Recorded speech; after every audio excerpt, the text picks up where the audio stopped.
So it all started with a creak. Not the usual creak, you know? Our house, it's a classic 50s ranch in Oak Grove, Minnesota.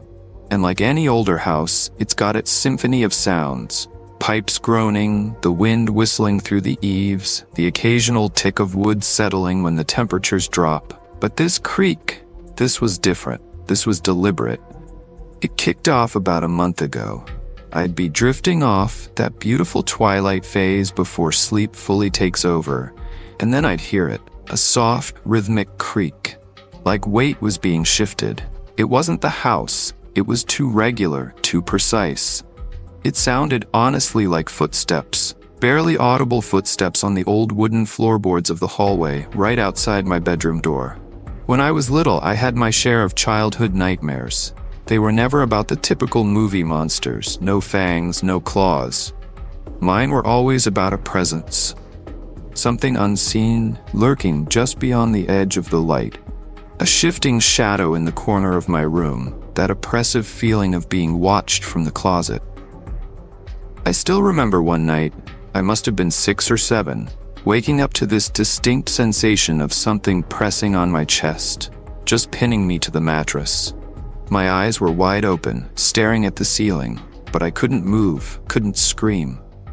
It felt like cold, heavy air, but with this awful conscious weight to it. That feeling of absolute paralysis, of being completely vulnerable to an unseen force, that stuck with me for years. As I got older, those fears matured, morphed into more abstract anxieties. The feeling of being followed on a dark street, that prickle of unease when you're alone in an empty building.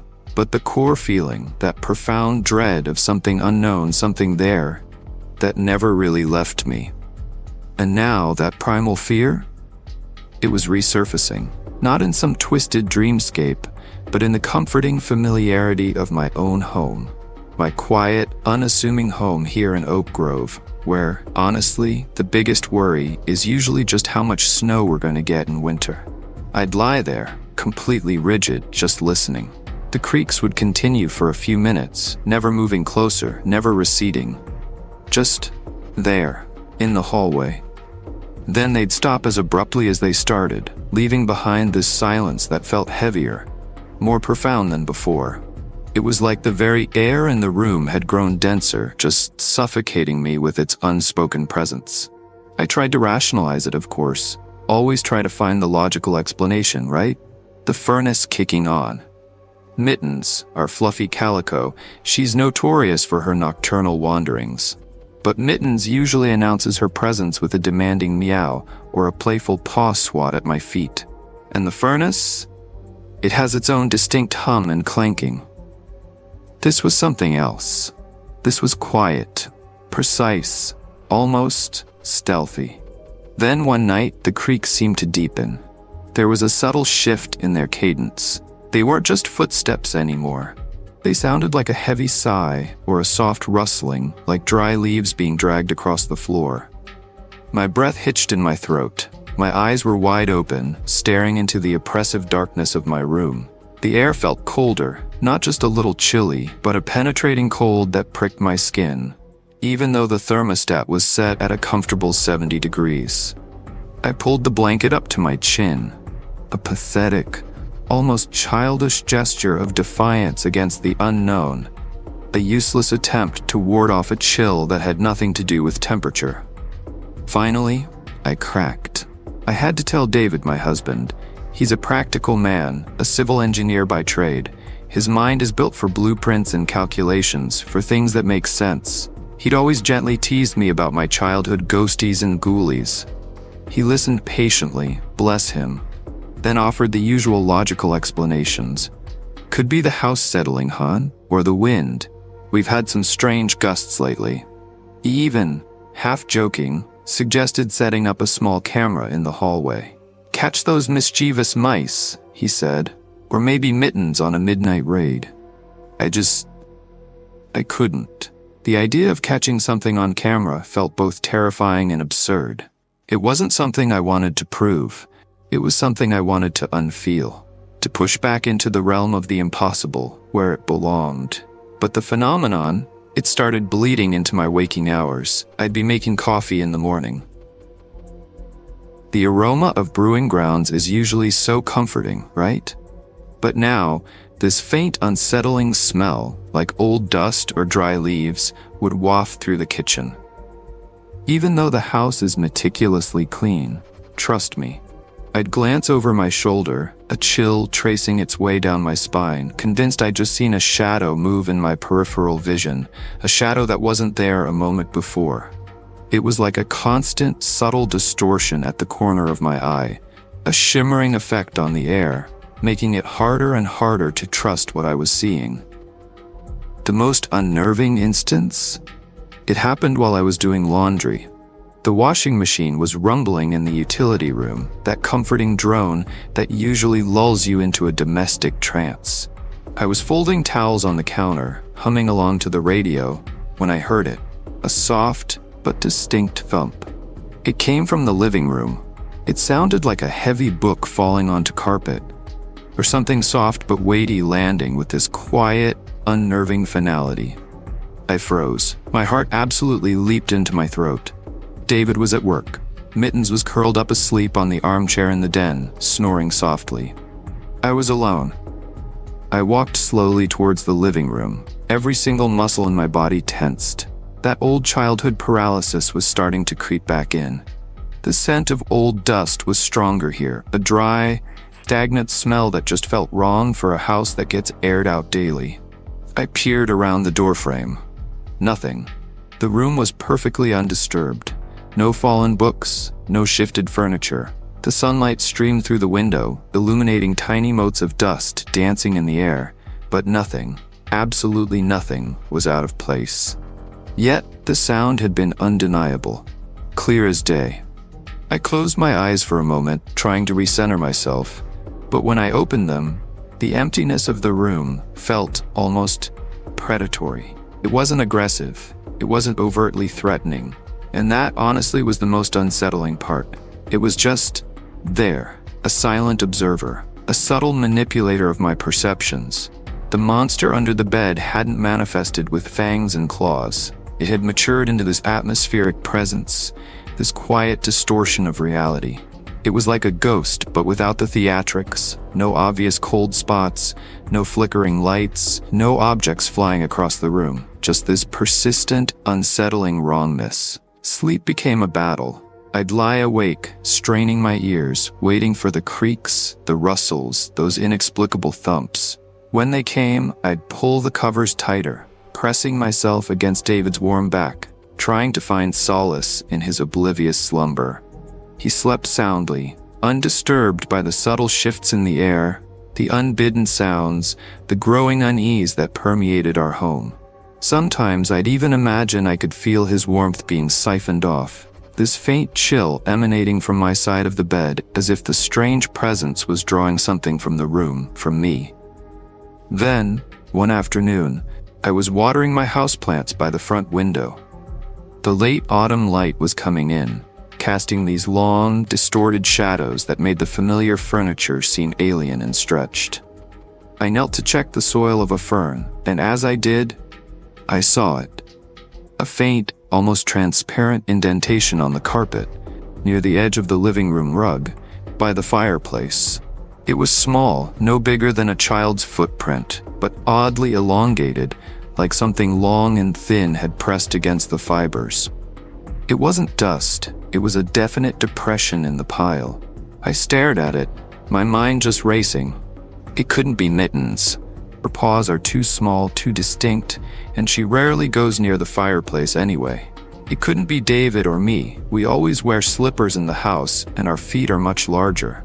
And it definitely hadn't been there yesterday. I leaned closer, my breath catching in my throat. The indentation was subtle, almost a trick of the light, but utterly undeniable once you really focused on it. It radiated this almost imperceptible chill, a subtle coldness that seemed to seep into the very air around it, a cold that actually touched my cheek as I leaned in. I reached out a finger, hesitant, then touched the carpet. It felt normal to the touch, no different from the rest of the rug, yet the visual impression was utterly clear. I didn't tell David about the mark on the carpet. What was I gonna say? Honey, I found an invisible footprint in the living room that feels cold. He'd just look at me with concern, suggest I get more sleep, maybe even schedule a doctor's appointment. The idea of trying to explain it, of trying to put words to this creeping dread, felt impossible. How do you explain the unexplainable to someone whose world is built on logic? The house, which had always been my sanctuary, now felt like a stage for an unseen drama. My perception of reality, it just started to fray at the edges. Was I tired? Was I imagining things? Was the stress of work, of everyday life, finally getting to me? Or was there genuinely something else here? Something that moved in those liminal spaces between the known and the unknown. The creaks continued, the rustles, the scent of old dust. I learned to live with them, or rather to exist alongside them, in a constant state of heightened awareness. The quiet tension became a constant companion. I didn't see a monster, not literally, but I felt its presence, this subtle weight in the air, this shifting shadow in the corner of my eye. It was the monster under the bed, yes, but grown up. It had shed its crude, childish form and become something far more insidious. A quiet whisper of unease that had permeated the very fabric of my ordinary life, leaving me perpetually suspended in this delicate balance between reason and the chilling possibility of something else. And I knew, with a certainty that chilled me to the bone, that it wasn't going anywhere. It was home, now, just like me. So, for as long as I can remember, I've had this recurring nightmare. Not a monster under the bed kind of thing, or falling from a cliff. Mine is much simpler and infinitely more terrifying to me. I'm trapped. Sometimes it's a small box, sometimes a room that's slowly shrinking, sometimes just a vast, dark emptiness. But the constant, the absolute, soul-freezing constant, is the inability to move. My limbs are heavy, useless. My voice, if I try to scream, is just a silent, strangled gurgle in my throat. I can feel the desperation, the absolute panic building inside me, but it has nowhere to go. It just churns and boils, a silent, internal scream. I usually wake up from these dreams drenched in sweat, heart hammering like a drum against my ribs, and that feeling of utter helplessness clinging to me like a shroud. It would take me a good few minutes to convince myself I was truly awake, that I could actually lift my arm, that I could breathe freely. It's always been just a dream, though, a terrifying, unpleasant dream, but contained within the confines of my sleep. Or so I thought. It started subtly, maybe 2 months ago. I'm an architect, so my days are pretty active, moving between the office, construction sites, client meetings. I like to stay busy. One afternoon I was at a construction site, reviewing some foundation work. I knelt down to inspect a rebar cage, and as I went to stand up, it hit me. A strange, momentary paralysis. My legs just wouldn't push off the ground. My arms felt like lead weights. For a split second, I was completely stuck, hunched over, unable to move. It lasted maybe 2 seconds, max. Then, just as suddenly, it released. I stumbled up, shaking it off. Must have knelt too long, I mumbled to the foreman, who just nodded, probably thinking I was just clumsy. But inside, a tiny, cold prickle of unease started. It felt exactly like the opening moments of my nightmare. That frustrating, terrifying immobility. I dismissed it, of course. Dehydration, low blood sugar, just a weird fluke. A week later, I was at home in my living room in Oak Grove. It was a lazy Saturday morning. David was out running errands, and I was just chilling on the sofa, scrolling through my phone. I reached for my coffee mug on the side table, and again, it happened. My arm extended, just froze. For a full second, maybe 2, it was like it was encased in concrete. I could feel my muscles straining, willing it to move, but nothing. My mind screamed at my limb, but it remained stubbornly still. And then it just snapped back to normal. I snatched the mug, almost spilling it. My hand was trembling. The prickle of unease grew into a definite shiver. This wasn't fatigue. This wasn't coincidence. This was familiar. The episodes started increasing in frequency and intensity. They were never long, usually just a few seconds, but they were always unexpected, always total. Sometimes it was an arm, sometimes a leg. Once, I was about to speak, and my jaw just locked up. I couldn't form a word, just a silent, panicked gasp. It was like I was living out snippets of my nightmares, frame by agonizing frame, in broad daylight. I didn't tell David at first. How do you even begin to explain something like that?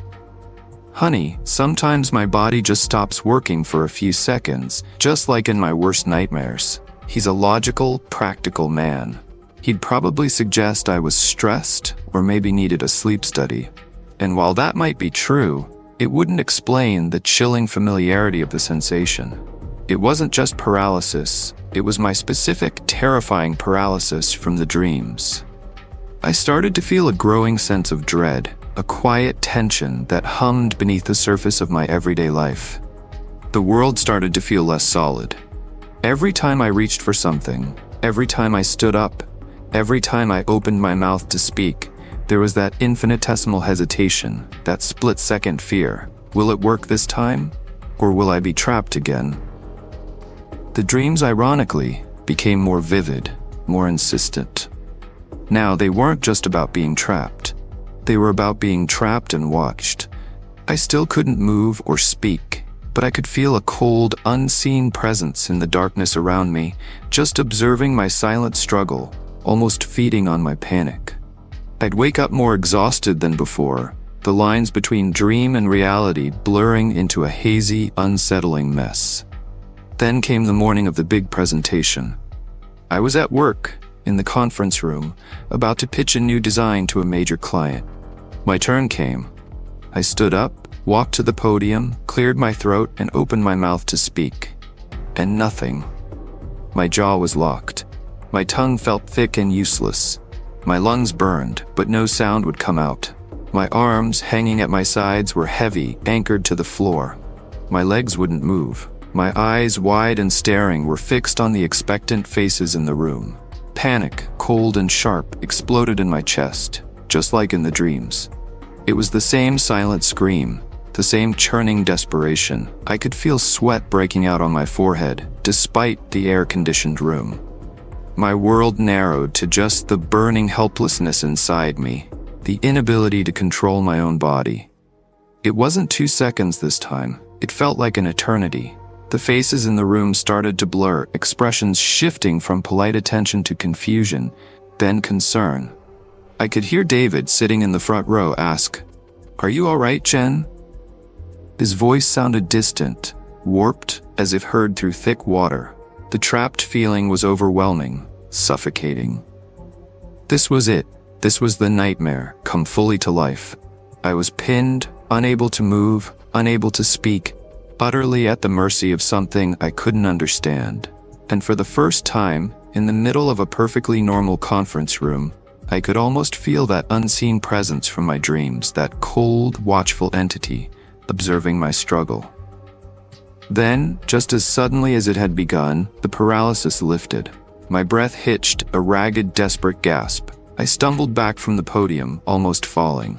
I apologize, I choked out, my voice hoarse and shaky. Just a sudden dizzy spell. David was instantly by my side, concern etched on his face. He got me water, helped me sit down. I managed to get through the presentation, my voice trembling, my mind a million miles away. I saw a doctor, of course. They ran tests, blood work, neurological exams, even an MRI. Everything came back normal. Stress, they said. Anxiety attacks. They suggested medication, therapy. I nodded, took the prescriptions, thanked them. But I knew it wasn't just stress. The episodes still happen, though less frequently now. Perhaps because I'm always on edge, always anticipating them. The dreams are still there too, more vivid than ever, always ending with that awful silent struggle against an unseen force. My perception of reality has shifted. The world feels thinner, more porous, as if the veil between what's real and what exists in my nightmares has become incredibly fragile. Every quiet moment, every stillness, every time my body hesitates for even a fraction of a second, that cold dread surfaces. I don't see a monster. There's no clear explanation, no resolution, just this lingering, quiet terror. The feeling that something out there, something from the dark depths of my unconscious, has found a way to reach into my waking life. And that, in a way, I'm still trapped. I work at a local accounting firm. My biggest excitement usually involves getting the perfect sear on a steak, or maybe a good Vikings game. Nothing particularly dramatic ever happens to me. Or at least it didn't until about 6 months ago. It started with the dream. It was a recurring thing, maybe once a week at first, then almost every other night. And it was always the same. The dream always started with a strange stillness. Not a peaceful stillness, but the kind where the air feels heavy, pregnant with expectation. The birds stop singing, the leaves on the trees just hang, motionless, and then the sky. It would shift. Not slowly like a sunset, but almost instantly, from a normal blue or gray to this sickly, electric green. It wasn't the vibrant green of a spring field. It was a deep, unsettling jade, almost bruise-like, shot through with veins of darker, almost black, swirling clouds. And the wind. Oh, the wind. It would come from nowhere, a low, guttural moan that escalated into a shriek, tearing through the landscape. In the dream, I was always standing in my backyard, right by the old oak tree near the fence line. The wind would flatten the grass, whip the branches of the oak into a frenzy, and carry with it the smell of ozone, that sharp, metallic scent you get before a big thunderstorm. But it was different, more intense, almost chemical. Then the sound. Not thunder. Not quite. It was a low, resonant hum, growing louder and louder, vibrating in my teeth, deep in my bones. It felt like the ground was shaking, like the very air was tearing itself apart. And as the hum peaked, the green sky would flash, blindingly bright, and a jagged, silent crack would appear in the distance, a split in the horizon, like the world itself was breaking. I'd always wake up then, usually gasping, covered in a cold sweat. The smell of ozone would linger in my nostrils for a few minutes, even after I was fully awake. I'd try to shake it off, tell myself it was just a dream. Too much late-night pizza, maybe a stressful audit at work. You know the drill. It was just a nightmare, a particularly vivid one, right? The first real-world flicker happened about 4 months after the dream started. It was a Tuesday afternoon, a perfectly normal day in late spring here in Oak Grove. I was driving home from work, listening to the Twins game on the radio when the sky started to change. Now, we get green skies here in Minnesota, especially before a nasty thunderstorm, everyone knows that. But this was different. It wasn't the dull, yellow-green often associated with hail. This was that same sickly electric jade from my dreams. Deep, unsettling, with those darker, almost black, swirling clouds starting to gather. My heart gave a little lurch. I rationalized it, just a coincidence. A particularly vivid storm brewing. I kept driving, my hands tightening on the steering wheel. The air grew still, unnaturally so. The leaves on the trees along the road hung motionless. And then, the wind. It started with that low, guttural moan, just like in the dream. It whipped at the trees, sending debris skittering across the road. The smell hit me then. Sharp, metallic, undeniably ozone. More intense than I'd ever smelled it, even during the biggest storms. My stomach churned. This was too much. The exact shade of green, the sudden stillness, the specific kind of wind, the ozone smell. It was like I was watching my dream unfold in slow motion around me. I pulled into my driveway, practically jumping out of the car. I looked up at the sky, that impossible green dominating everything. The hum hadn't started yet, and there was no flash. Not yet. But the air was thick with tension, buzzing with an energy that felt profoundly wrong. I practically ran inside, locking the door, feeling foolish but utterly terrified. The episode started increasing. Not every day, but enough to gnaw at me. Sometimes it was just the smell of ozone when there was no storm, faint but unmistakable. Sometimes the sky would flash that unsettling green for just a few minutes, even on a clear day, before fading back to normal, like a faulty light bulb. I didn't tell anyone. How do you explain this without sounding completely unhinged? Hey David, the sky outside our perfectly sunny house just turned the color of a bruised lime, exactly like my nightmares. I knew what I'd get. Concerned glances, maybe a suggestion to see a therapist, a very polite but firm nudge towards reality. But my reality was shifting, slowly but surely. The dreams, predictably, became more intense, more detailed. Now after the flash and the crack in the horizon, I could sometimes see figures, indistinct and shadowy, moving in the distance, silhouetted against that terrifying green. They weren't human.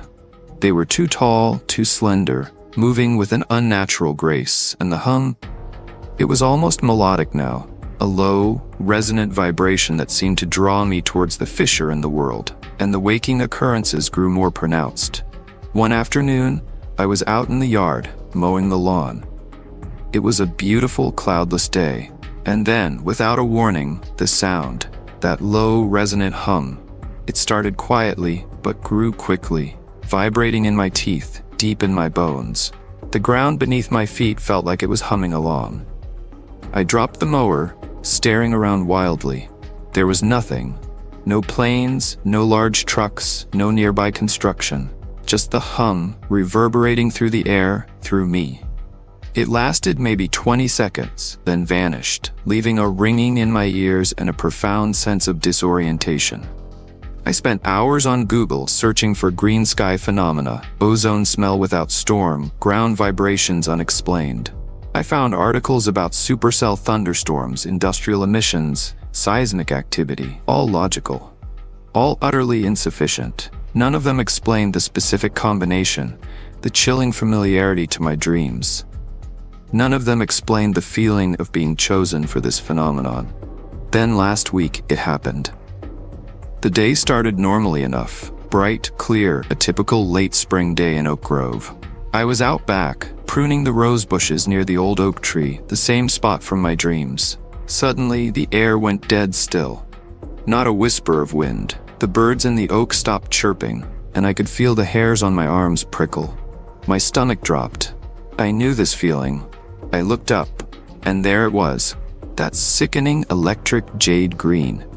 It consumed the sky, thick and swirling with those darker, almost black veins running through it. The smell of ozone hit me, sharp and overwhelming, burning my nostrils. My heart was pounding so hard I could feel it in my throat. Then the wind started. That low, guttural moan escalating quickly into a shriek, whipping the branches of the old oak tree into a frenzy, exactly as in my dreams. I stumbled back, clutching my chest. The hum began then, not a distant rumble, but a deep, resonant vibration that coursed through my entire body, rattling my bones. I squeezed my eyes shut, willing it to stop, begging for it to just be a dream. But the hum intensified, growing louder and louder, a painful vibration in my very soul. I opened my eyes. The green sky pulsed brighter and brighter, and then in the distance, over the houses on the horizon, exactly where the crack always appeared in my nightmares, a jagged, silent flash of blinding light. It lasted only a second, maybe two, and then it was gone. The sky slowly, agonizingly faded back to a normal blue. The wind died down to a gentle breeze. The hum vanished. The smell of ozone dissipated. The birds began to chirp again.